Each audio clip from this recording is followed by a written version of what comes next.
Naum ba'da subuh yadhabul barakah atau rizq wal umur. Tidur setelah subuh menghilangkan berkah rezeki dan umur. Di anna barakah hadil ummah fi bukur ba'da salatil fajri ila tulus syams. Karena keberkahan ini umat Islam pada pagi hari setelah sholat fajar sampai terbit matahari. Yang mana Nabi berkata dalam doanya, Allahumma barik li ummati fi bukuriha. Ya Allah, Rasulullah yang doa, bukan saya.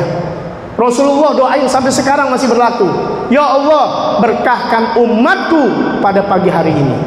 Setiap pagi ini, pagi diberkahi, didoain oleh baginda Nabi Muhammad sallallahu alaihi wasallam. Makanya kata Sidina Abdullah bin Abbas, seorang sahabat yang besar dalam ilmu fikih, beliau mengatakan, "Gum, atanamu fi sa'ati lati tugassama fihil arzaq." Bangun kalian. Jangan tidur. Kamu tidur di mana pada saat ini sedang dibagi-bagikan rezeki sama Allah Ta'ala. Makanya orang dulu kalau kita tidur diapain?